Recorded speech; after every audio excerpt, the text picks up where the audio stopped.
जी लोकं गावाकडून शहराकडे कामासाठी, जॉबसाठी किंवा इतर पर्पजसाठी शिफ्ट होतात, स्थलांतरित होतात, माझ्यासारखी लोकं आणि त्या लोकांना शहरामध्ये बऱ्याच गोष्टी इझिली अवेलेबल असतात, लाईक भाज्या, क्लिनिक वगैरे अशा बऱ्याच गोष्टी. तरीही त्यांना गावाकडची एखादी छोटीशी गोष्ट जरी शहरामध्ये मिळाली किंवा त्यांना कोणी गावाकडे गेलं असेल आणि काही गोष्टी आणून दिल्या, तर त्यांचा आनंद द्विगुणित होतो.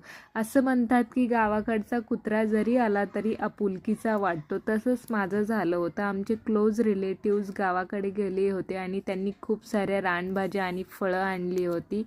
सो ती तुम्हाला क्लिपमध्ये दिसणारच आहेत. पात्र्याची भाजी, मिरची, पपई, भोपळा आणि पेरू माझ्या आवडीचा आणला होता. हा माझा नेफ्यू घेऊन आलेला प्रफुल्ल. सो आज गुरुवार आहे. सो नैवेद्यासाठी पिठलं भाकरी आणि तोंडी लावायला सोबत पात्र्याची